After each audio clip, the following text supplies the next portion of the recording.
So I'm going to have one last story, and will be a really quick story. We're going to go from theory to observation. And in this case, it was just announced that a team of astronomers working with the Gemini South telescope has imaged, meaning taken a picture, of a planet around the star 51 Eridani. This is a star that's almost 100 light years away, and it's a relatively young star, so it's only about 20 million years old.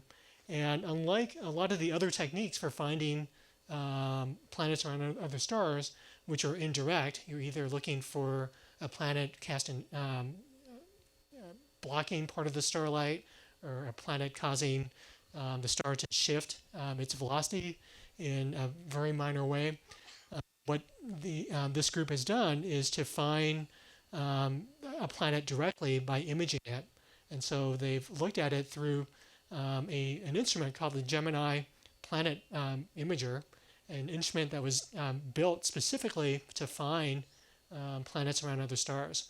And this is so far there have been only about 8 or 10 different planets or different solar systems where planets have been imaged, and so very difficult. And the reason why it's difficult is that stars are much brighter than the planets that orbit them, and as a result, you have with techniques to reduce or to block the starlight.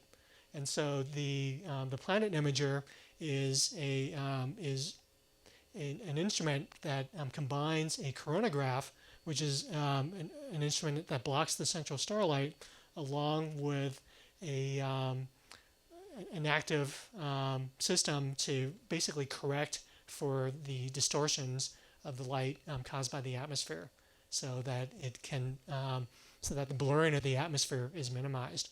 And this image that we're seeing is basically the star with the central part of the starlight blocked or subtracted. And once you've subtracted that out, the planet pops up.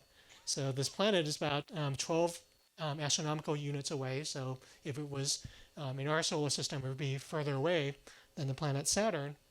And here are the other observations of it. This was done in the infrared, where the contrast between the starlight and the light from the planet, is much less than in the optical, so the planet's easier to see.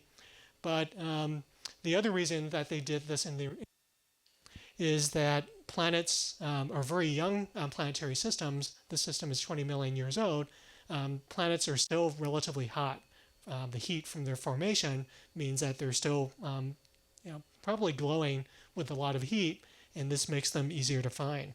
And so the other thing that the Gemini Planet Imager was able to do, it automatically takes spectra. It's also what's called an integral field spectrograph, meaning the images that it's taking are also broken down by wavelength. And they were able to basically get a spectrum. So all these dots are the spectrum of the planet at the near infrared wavelengths, and plotted along here are spectrum of other giant planets, or very hot planets, and brown dwarfs. But what I want to point out is that there are portions of the spectrum that are where you see dips, like here and also here, here and here, and these are associated with molecules in the atmosphere of the planet. And so the fact that we're seeing methane and water, so CH4 is methane, H2O is water, means that this is actually a planet that's cool enough for these molecules to condense in the atmosphere. A lot of brown dwarfs that we see, these are objects that are somewhere between planets and stars. They're so hot that we don't see molecules like methane and water. So it's really exciting to be able to actually make this direct detection. And based on some simple atmospheric models, they're able to come up with a temperature for the atmosphere, so about 400 degrees Celsius, which is pretty hot. By comparison, Jupiter is about 5 times further from the sun than we are, and it's also about 4.5 billion years older than this particular system, is about minus 140 degrees Celsius. So this is a planet that hasn't had time to cool off. And also based on the models, this particular object is at least 2 times the mass of Jupiter. So with that, I know we're running late, so I'm going to go ahead and end it here. And for people who feel the need that they need to run off, I'll give you the chance to leave, but Dimitri and I will both be available to answer your questions. So thank you.